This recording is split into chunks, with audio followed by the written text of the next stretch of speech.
So I'm here for the non-economics perspective. I told my PhD economist lawyer colleague that I was coming here, and he said, they invited you to talk at an economics conference? And I said, yes, they'll be very nice. So I'll get to report back.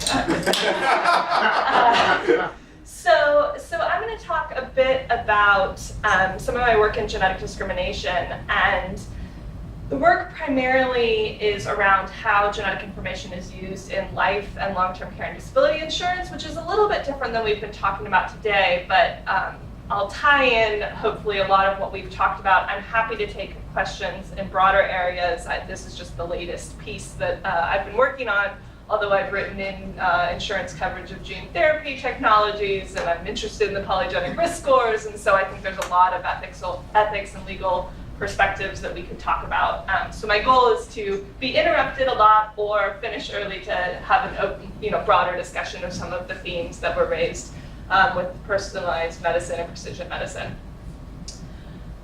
So we'll get started. So a broad question that motivates my research, and I have a grant looking on this particular area, which is why I've been spending a lot of time on it, is just broadly, should we allow insurers to use genetic information? And that's from the ethics and legal perspective, policy perspective, not so much the monetary perspective, right? But we have different arguments on both sides of why we might want that to happen. So yes, insurers should absolutely be allowed to use genetic test results, because how else are you going to assess actuarially fair premiums if they're not allowed to figure out what the risk is that somebody brings into the pool, right? And if they're not allowed to do this, we'll have all sorts of adverse selection effects where the people know that they're at high risk and the insurance companies can't figure out who's at high risk and low risk. Prices will go up, and then we'll have the dreaded death spiral at the end, which is just the best named thing to scare policymakers. So these are some of the arguments, right, that we have for why we would want insurers to have access to this. But where my work really brings in is that what are the arguments on the social side of why we might want to not have access to this? This isn't to say that I wholeheartedly subscribe to this, but my work is to look at this intersection between these, right? So one, of course, is just what's the purpose of insurance? If the purpose of insurance is to have community rating, to pool risks together, then the more we start to parse out these risks, the less we have solidarity and social pooling, right? And one of the academic things that I love to think about in this area, especially with personalized precision medicine, is at what point do we get so good at parsing individualized risk that we break insurance, right? I don't think we're there yet, but at some point if we say, you with this genetic marker and this environment and this, or come with this risk into the pool, I might as well not purchase insurance or purchase an accident-only death benefit, and that's it, right? This again is outside of the health insurance field rather than the right? So like a life insurance policy, for example. And some of my work also looks at how these arguments shift when you're talking about different types of insurance. So the social arguments for health insurance are going to be different than the social arguments for access to a long-term care insurance or critical illness or life insurance, right? And then as a theme that has been brought up a number of different times by many of you, is just privacy, right? How much do we care about who has access to our data and for what purposes? And this is a big theme in genetics in particular, when we have this idea of genetic discrimination and this huge fear of genetic discrimination, right? So there's a lot of empirical evidence out there. So there's very little empirical evidence out there that genetic discrimination is occurring. There's not that, and this is globally, right? There's been systematic reviews of how much either insurers or employers are discriminating on the basis of genetics, and it's not that much, or if it is that much, it's not sort of this heightened thing where people are reporting it, right? They use family history all the time. Insurers discriminate all the time, quote unquote discriminate, because that's what underwriting is.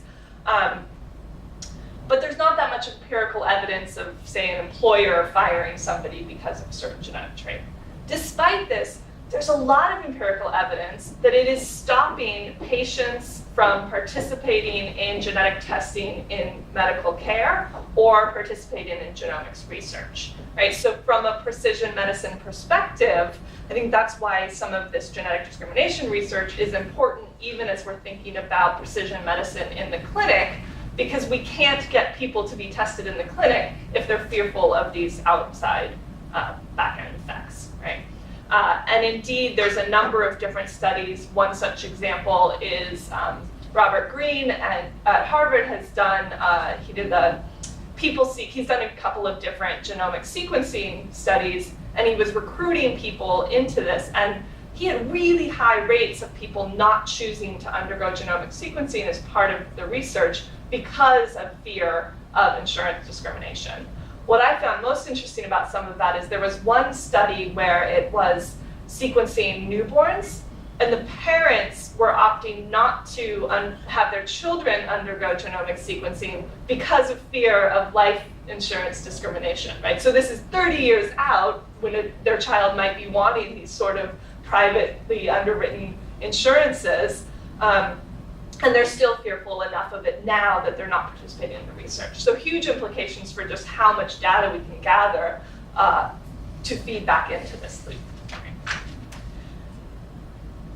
And so, just to illustrate how this might happen, and I think this also goes to the idea of the diagnostic versus prevention. Somebody brought up a stat that it was even people were unwilling to get genetic testing even when it was for a breast cancer treatment, right? But this is especially worrisome in a prevention setting, right, where somebody gets colon cancer, they sequence the tumor, find out that there's a family history of Lynch syndrome, go to cascade testing for their other family members, and that sounds great because then we can catch 3 more family members who can then prevent colon cancer in the future.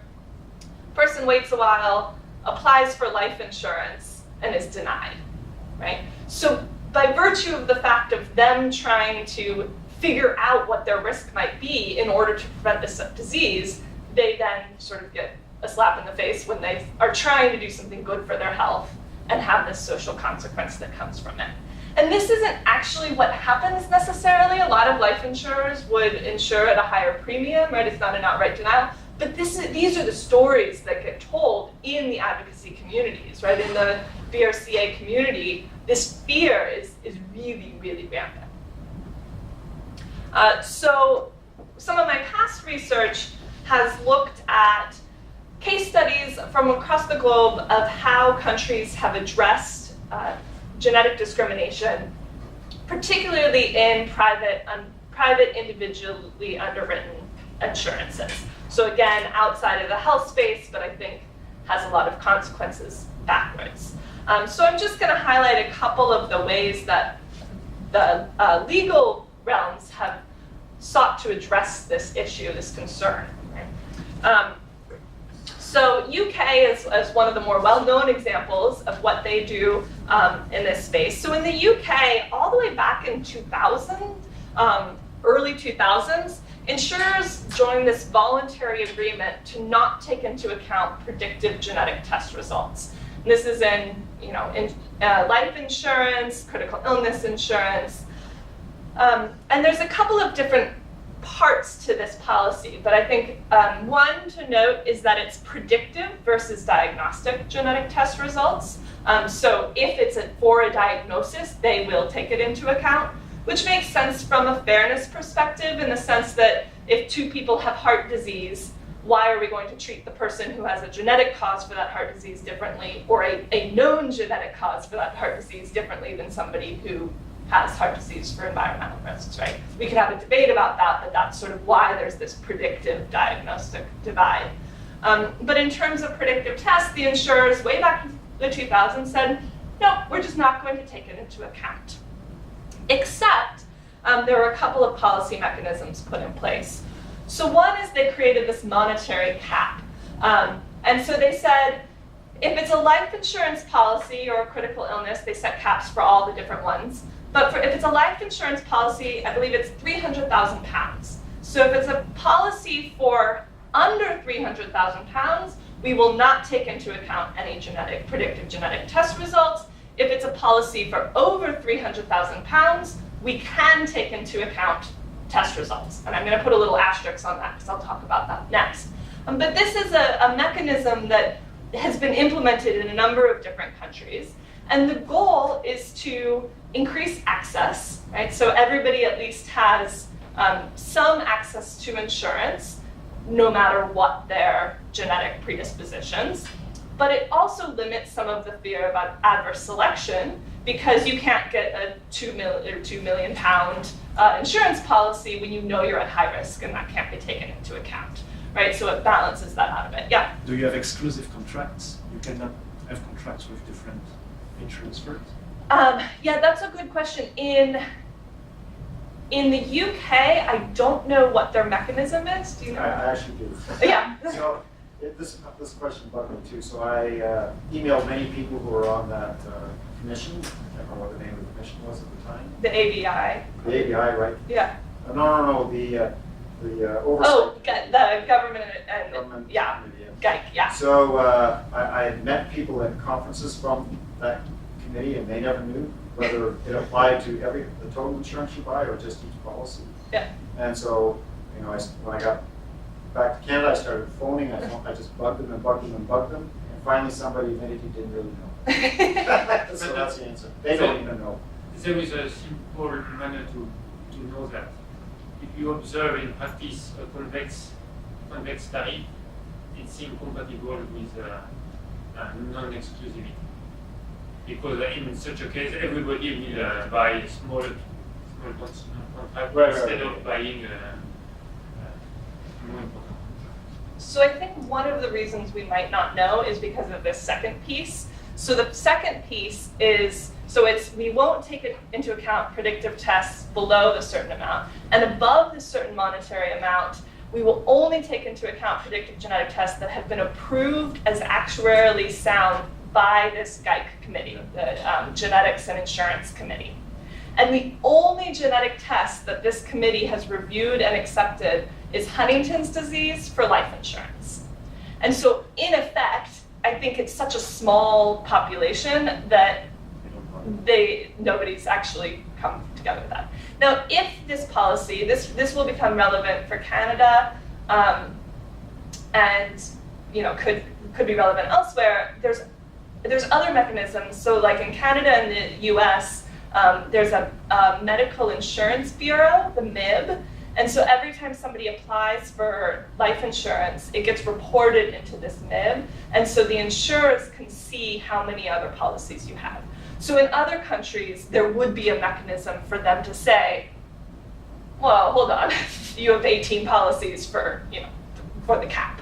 I just don't know whether the UK insurers have that same sort of feedback loop, but I think it's that second regulatory piece why nobody's really had to figure it out from an economics perspective. All right.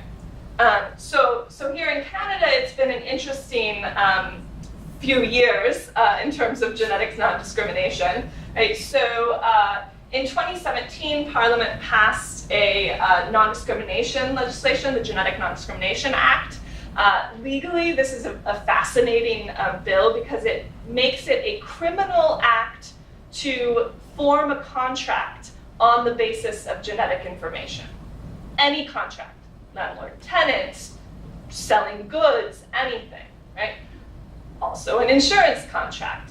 And the reason is that insurance here is the jurisdiction of the provinces, not the federal government. And so the federal government can't actually say, insurance companies, you can't take into account genetic information because that's a provincial level. But the federal government can say, it's a criminal act to do something, and insurance companies aren't exempt from, not murdering somebody because, assuming that that's a federal ban here. I haven't checked the law. So this bill was passed. There was a lot of pushback from the insurance community in these debates.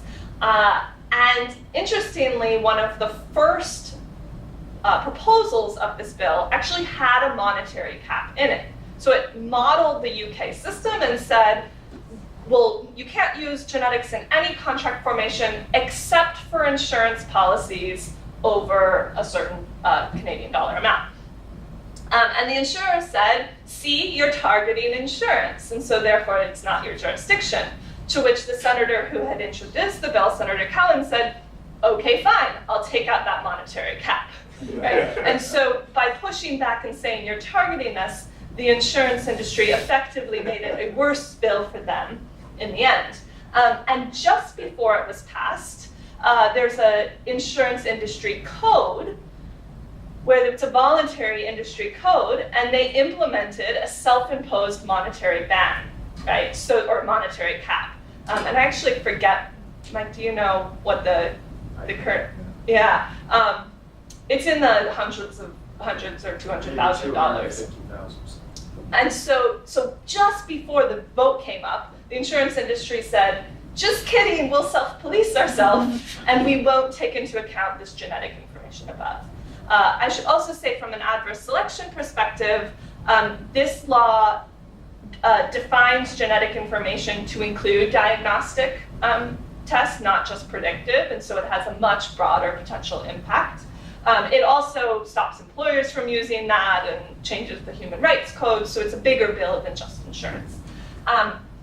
This then came up for a constitutional challenge here in Quebec. It went to a Quebec appeals court, and just recently in December, the Quebec appeals court called this unconstitutional. They said this is unconstitutional because it targets insurance, and that is, it's not the jurisdiction of the federal government. It's being appealed right now by the Coalition of Genetic Fairness, which is an advocacy group here, and so from everybody I've spoken to, they think that it probably at the higher court will be ruled unconstitutional. So effectively, then, if that's the case, it will go back to this industry code, and you'll have a monetary cap in place, assuming that the insurance industry doesn't say, oh, never mind, there's no threat of federal legislation, we're going to change that code, which I don't imagine they would, otherwise there might be more provincial level versions of this that come through. Yeah? In Canada, is it possible to apply the discrimination according to some family background? Family history, great question. Yeah, so family history was not included in the definition, so insurers would still be able to take into account family history. There are some countries that include family medical history in their definition of genetic information, making it much more restrictive, but Canada was not one of them.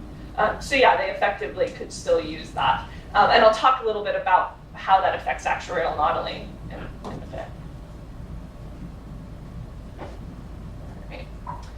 So another country that I looked at was Australia. In Australia, insurers are currently allowed to take into account genetic test results. They had a countrywide, really extensive report on how genetics affects all sorts of society.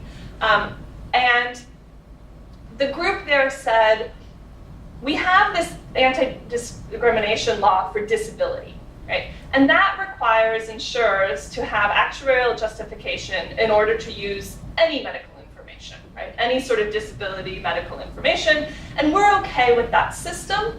And so the insurance industry can continue to use genetic tests. There's no reason to change that, as long as they have the correct actuarial information. And so they recommended a review board, kind of like the UK, to say, this genetic trait is actuarially sound, does increase risk. This one, they bring in and Stephen and say, you're using this polygenic risk score? No way, that doesn't fly. And so you can't use that, right? So they would parse out genetic test by genetic test by genetic test. That was the recommendation, which is what the model is for the UK. That panel was never actually convened. And so the system is just that the insurers self-regulate what genetic tests they can use. Up until this past year. So there was a working group of academics and geneticists around the country who formed the Insurance non-discrimination working group, and they advocated and lobbied quite hard to Parliament to say this is unsustainable, and they're really worried about the genetic discrimination and people not participating in genetics, because that is happening in Australia as well. And so because of some of their work, Parliament has actually called for a moratorium. And so that group and the insurance industry are negotiating right now to come up with their moratorium agreement, where insurers will not be able to take into account genetic test results. So we'll see if it includes diagnostic or family history and all of those questions, but that's kind of coming down the pipeline right now.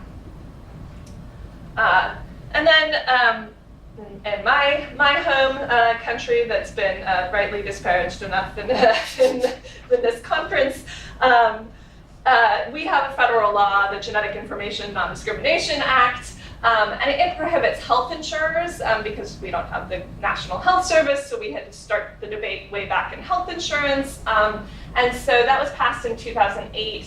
It prohibits employers and health insurers from using genetic test results, including family medical history. So GINA includes that definition of family medical history, although we never got to see what that impact is on health insurance modeling, because GINA was passed in 2008, and then the Affordable Care Act was passed in 2010. Affordable Care Act takes away essentially all underwriting aside from 4 risk factors, and so who knows what the impact would have been on health insurance from taking away the ability to underwrite for family history, because we just changed the whole entire system soon after.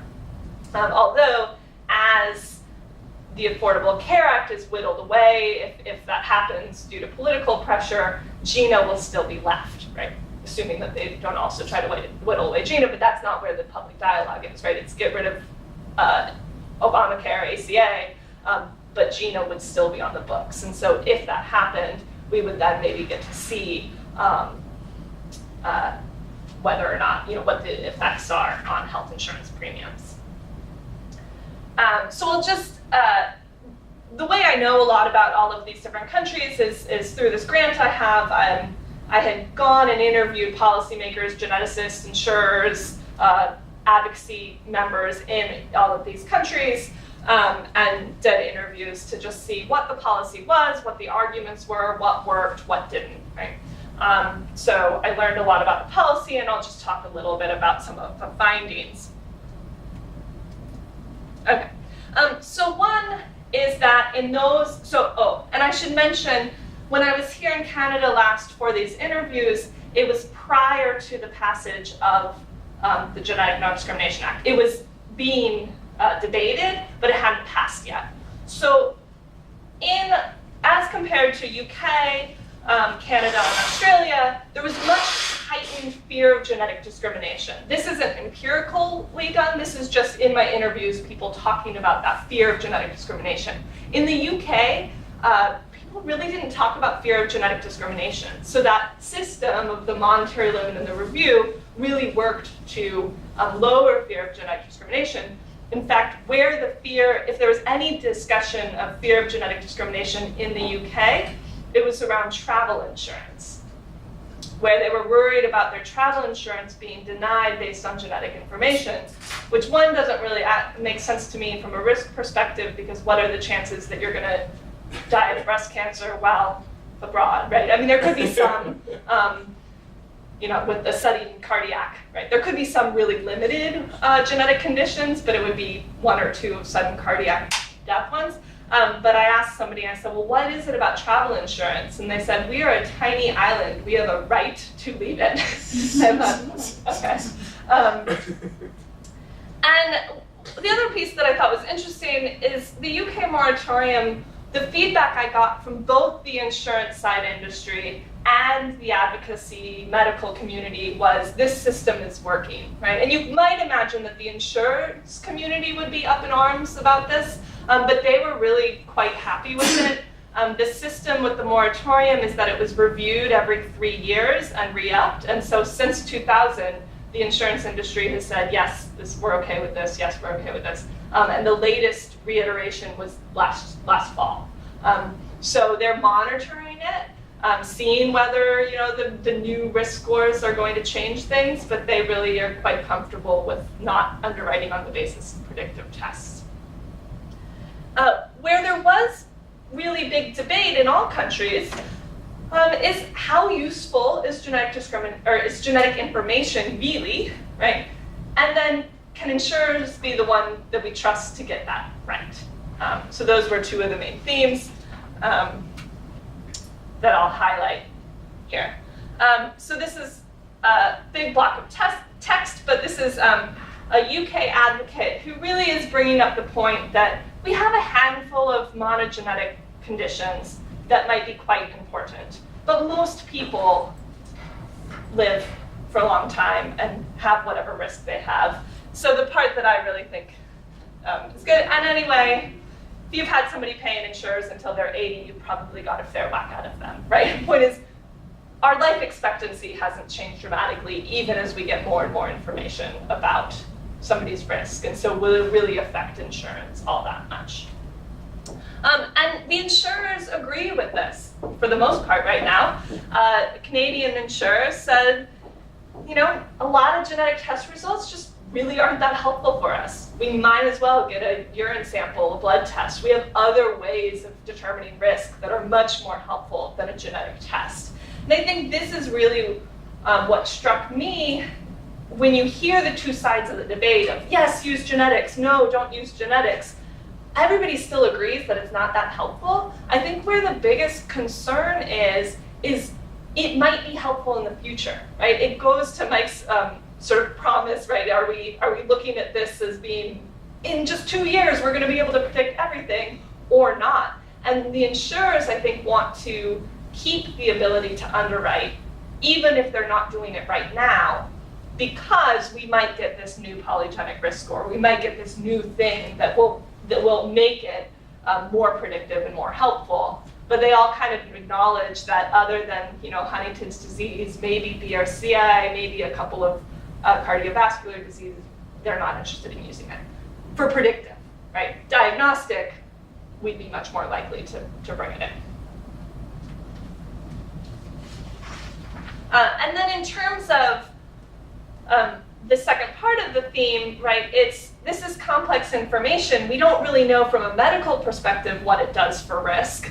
And so are we going to let the insurers figure that out, right? So as I had mentioned, in Australia, the policy system is to have the insurers decide what's actuarially relevant or not without the check on that. And so here's an Australian geneticist saying, it's hard for us to figure this out. How are we going to expect the insurers to do this, and are they going to do this well? So one of the big themes then is how important is this information, right? And what the actuarial impact has been. And so I'll bring up a little bit of the actuarial evidence and the debates that has come in, but I think this is where a lot of the themes of this conference can tie together, right? Where as we're developing new technologies in precision medicine and in the healthcare arena, insurers want to pick this up as soon as we implement it in healthcare, right? If we implement something in healthcare that tells us about risk and predicts something, insurers want to take that into account too, right? It's the whole information symmetry thing, right? If you know something about your risk, we want to use it too.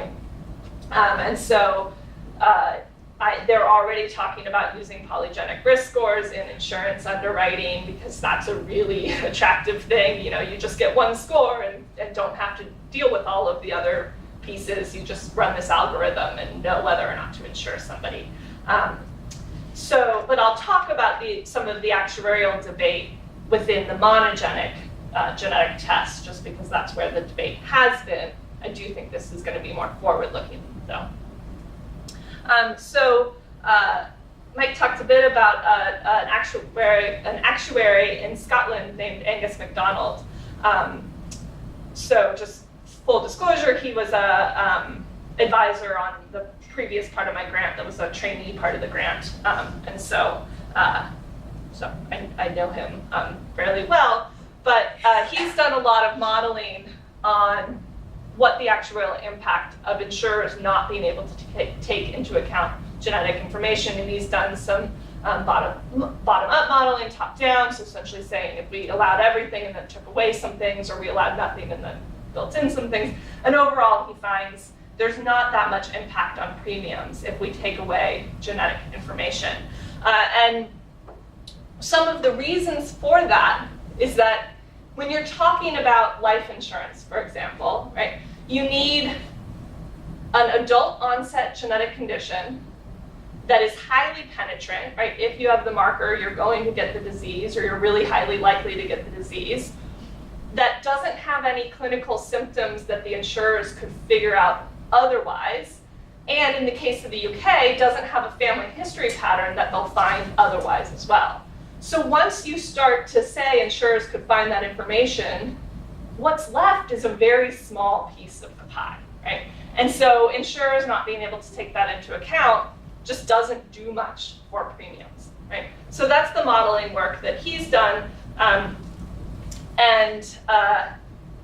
he has a number. I just pulled out that one piece. When the Genetic Non-Discrimination Act was debated here in Canada, there was some actuarial modeling that came out that was quite different, right? So Bob Howard did some modeling, right? Oops. And he found much, much greater premium impacts. Some of the pieces, let's see if so for this particular one, what they did is they identified 13 genetic conditions, 13 monogenic conditions that might be helpful for insurers. So I think that in and of itself is an interesting piece that after discussing with geneticists and insurers and actuaries, they thought, here's the 13 that matter, right? They didn't model a whole bunch because they just didn't think that all of these smaller diseases would have as much of an impact. So they modeled on 13 and found this high premium impact. And I'll talk a little bit about the assumptions that went into that I think ethics can bring some thoughts to bear on. And this then, fall of last year,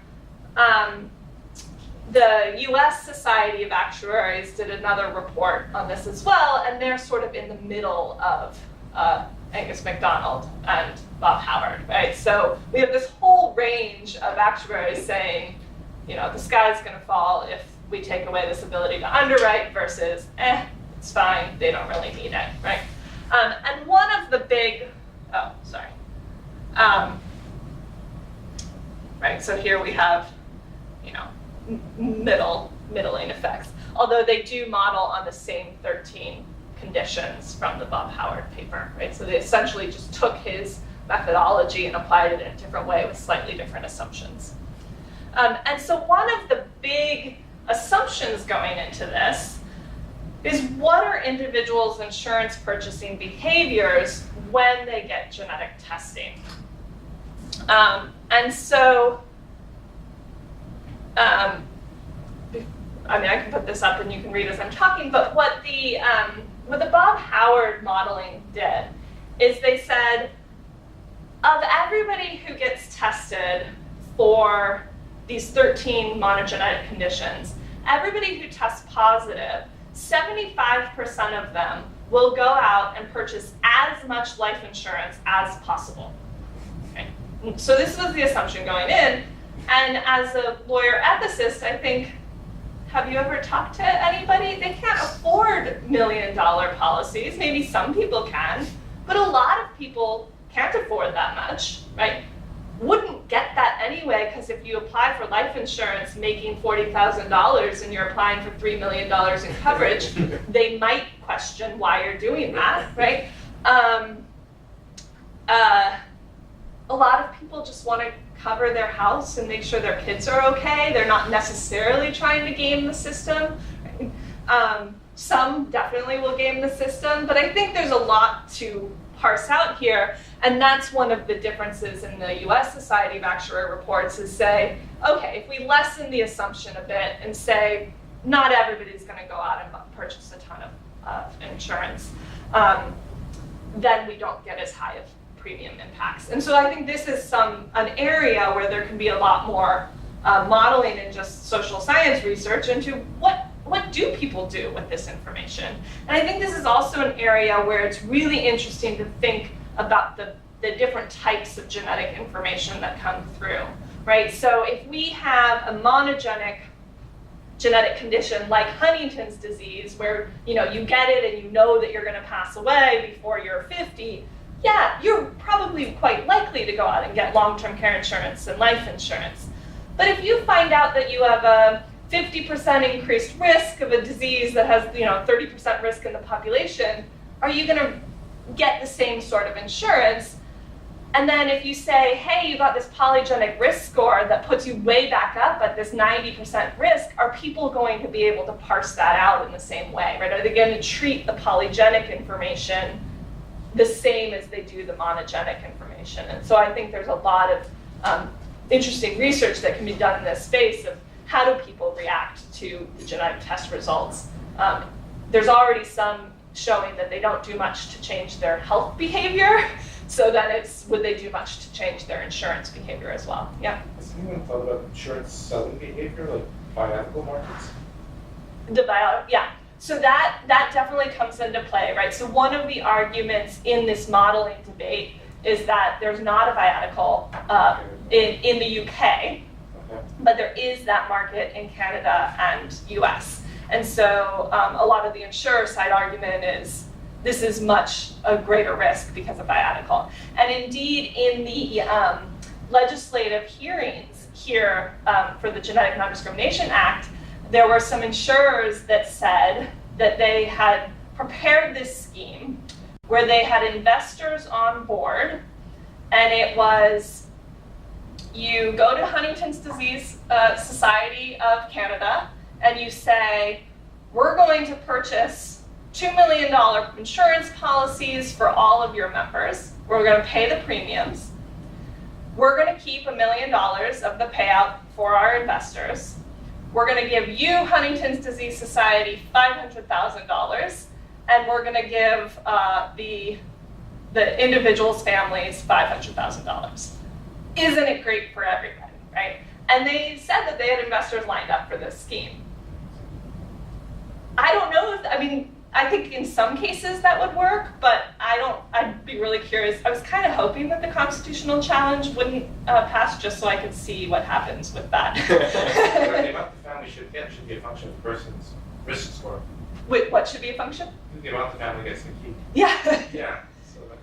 Well, and but the big thing is this happens all the time in these genetics debates where Huntington's disease is used as the example, right? Like here's what can befall. We can come up with these schemes, but that's not going to play out in the same way for BRCA or for the lower penetrance conditions. Yeah. Also age of onset is highly variable for Huntington's disease patients. As I put a scatter plot up the other day. So if you have like 38 CAG repeats, age of onset is anywhere from 25 to 60 years of age. So those investors might not be as excited as they thought they were going to be because they might be paying premiums for 60 years to get their big payout. Yeah, I guess then they could try to parse it down more, right? Where they say we're going to purchase a smaller amount if you're higher or in the lower repeats, because the higher repeats you get, the more earlier fatal it is. But yeah, so the differences in market and whether the viatical is a little bit different than that front-end investing, right? But the same sort of principle applies where you could have investors coming and saying, hey, we'll purchase your life insurance People worried policy. about that when the HIV crisis hit, and there was nothing but a very teeny blip. Mm-hmm. So I think the insurance industry always worries about the worst case scenarios, which would happen if people were super rational and markets were super fluid. And so far it's never happened. So. The HIV blip was something where that could have happened, right? People did anonymous testing. They could easily have, and there were some viatical settlements, Mm-hmm. but just not enough to make it. Yeah, and this is where I think the precision medicine piece also comes in here, because the more we get treatment for these conditions that is more and more targeted, the less risk you take on, right? If we have the gene therapy that cures cystic fibrosis, then we're much less likely to be worried about the insurance side of it. And so the actuarial modeling is going to be a big question of this, of how do you keep the actuarial modeling taking into account the prevention at the same rate. And from an ethics perspective, I think one thing that's difficult is that the modeling for the disease risk comes before the modeling for the prevention. So somebody might have taken the preventive measure, but it's not yet brought into the actuarial model, so they're being assessed at one risk level, but not, but their prevention is actually lower. And so that's one debate in like the BRCA community, where should a life insurer even be able to raise premiums for somebody with BRCA if they've had a prophylactic mastectomy and oophorectomy? Because actually, your risk can go below the general population for those cancers, right? Because you're removing all of the breast tissue in which to develop cancer. And so I think a really interesting test case would be somebody who has BRCA, who has gotten the prophylactic mastectomy, to go and say, all right, show me your model that shows that I'm at higher risk. I mean, that gets complicated because they have increased risk of other types of cancers, but they're much, much smaller than the main underwriting piece. So one of my other lines of work thinks about, in the States, a lot of different countries have these types of laws. In the States, there are these unfair discrimination laws, right? So they essentially say, when insurers underwrite, you have to treat equal risks equally and unequal risks unequally. So it's actually against the law in most states to charge smokers and non-smokers the same amount, because you're not actuarially, it's not being actuarially fair, right? And I think there's a lot of power in that to sort of play ball with the insurance industry in the genetic space and say, okay, you want to do this?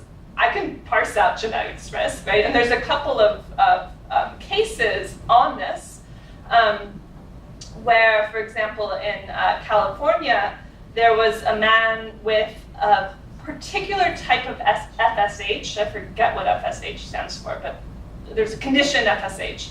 And he had a particular genetic subtrait that actually had better mortality predictions than the broader disease.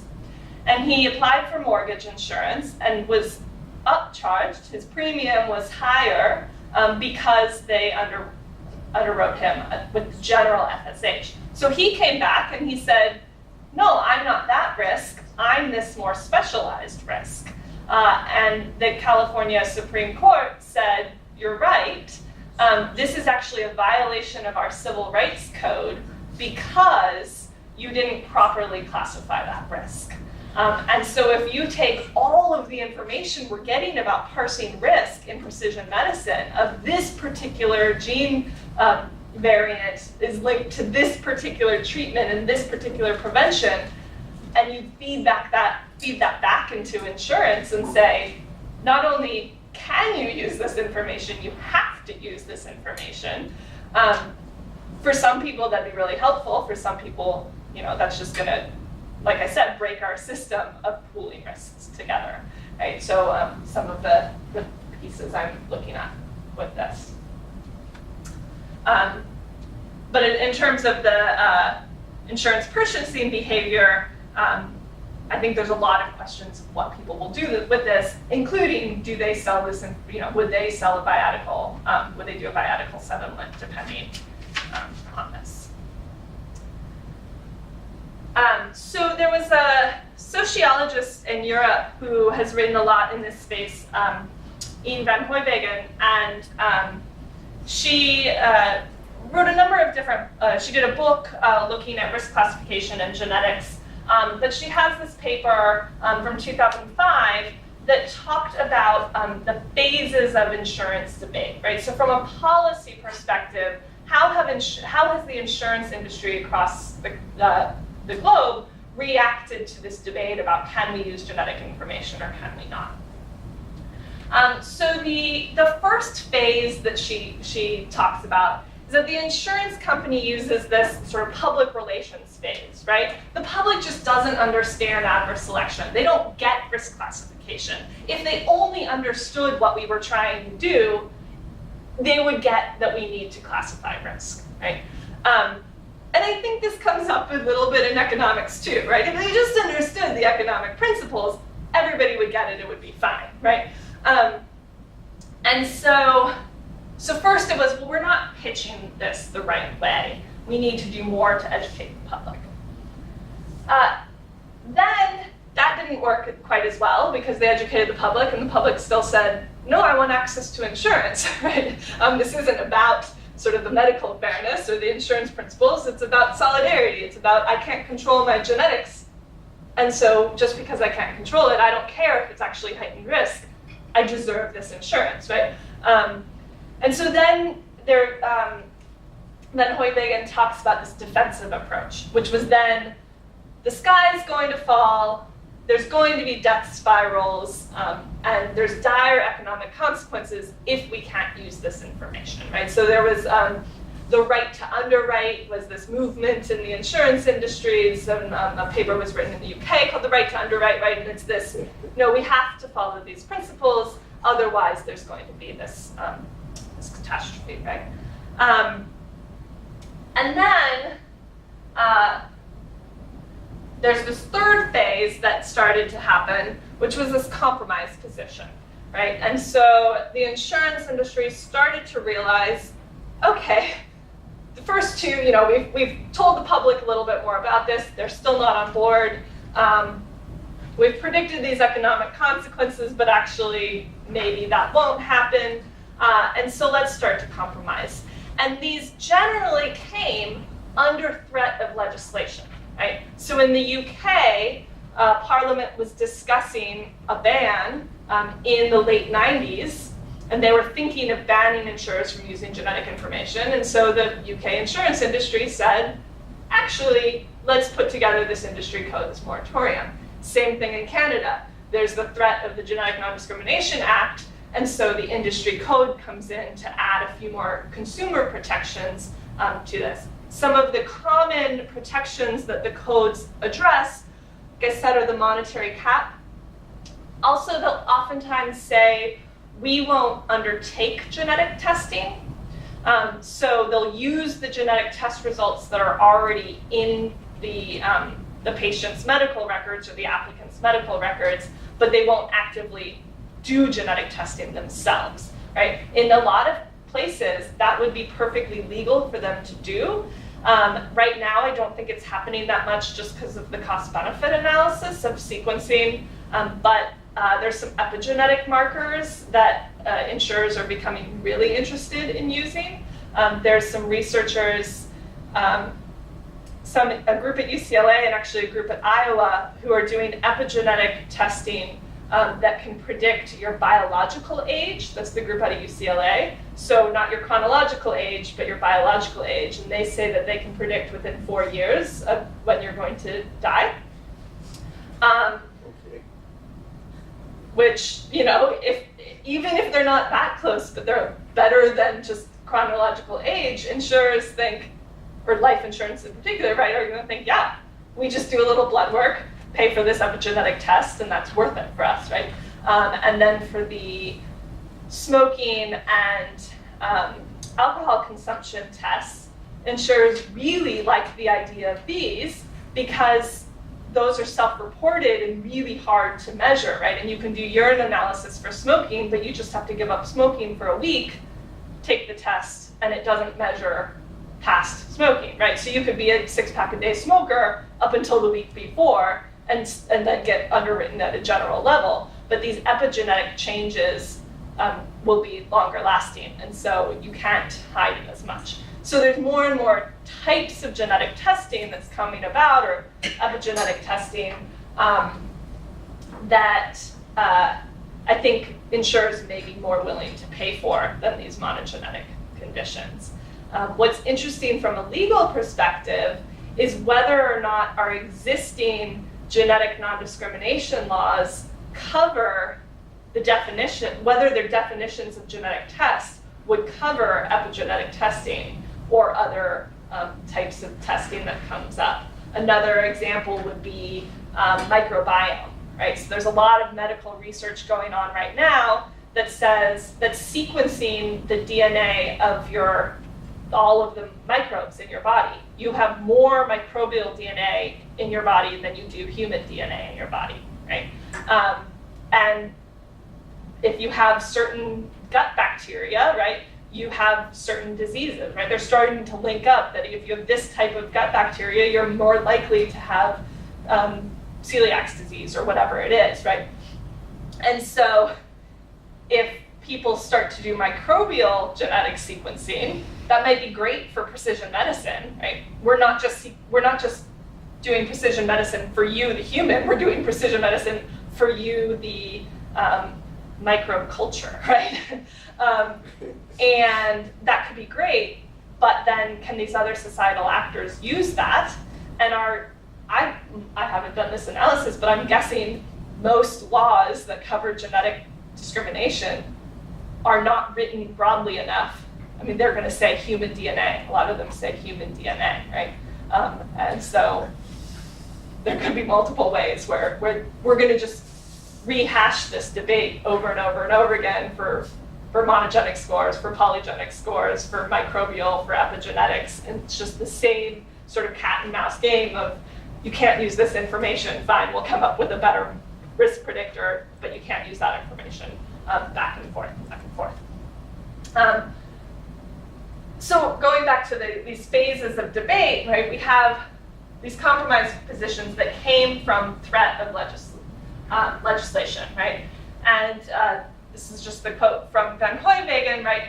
The insurers realized that science did not provide robust justification for insurers' ideological preferences for implementing any technically feasible discrimination, and that it was better for this politically negotiated piece, right? So this is where, in 2005, Van Hooijwegen left the phases, right? Because we had quite a few insurance codes, and they seem to be kind of stabilized and working.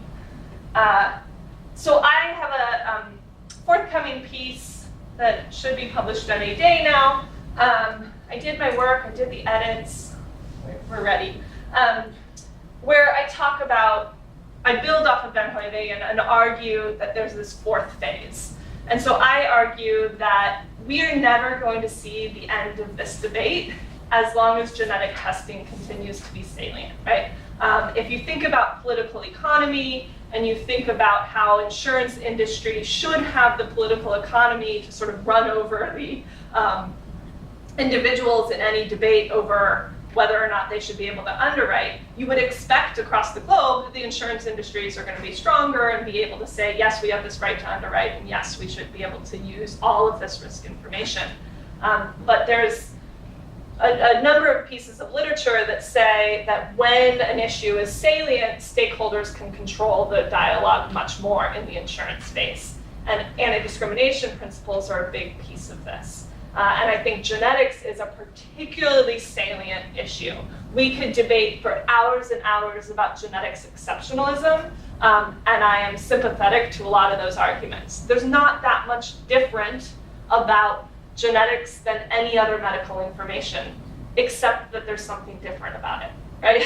that people react to it in this way. I think, Stephen, you had at the end of yours, was it your talk that like fatalism versus whatever, you know, it's such this heightened thing that I don't think these debates about genetic discrimination are going to go away until it's at least a little bit policed, right? And that's why I think the UK moratorium has worked quite well, because it's a pretty stable solution where they can't use genetic information, or at least it's a very clear message, right? If you're getting a genetic test, a genetic counselor can come and say, here's your risk. You're doing this for research, you're in clinical care. During the informed consent process, they have a very clear message about what genetic discrimination might befall somebody. That's not the case elsewhere, right? Prior to, I mean, especially now in Canada, right? Like, what do you tell somebody? So you might not be able to be discriminated against, but maybe it depends on what happens to this court case that's working through. So just hold off for a little bit or just get tested and fingers crossed, right? I mean, the messaging is so much different. And because of this continued saliency, I think we're going to continue to see these policy debates. And so in the paper I wrote, I argued sort of my plea to insurers, like, come up with these solutions, right? A lot of this information is not that helpful for you, and so be realistic about that messaging. And if everybody's realistic about the messaging, then we might be able to have some policy that's kind of a middle ground policy that works for everybody. So I think that comes to the end. This is funded by NIH.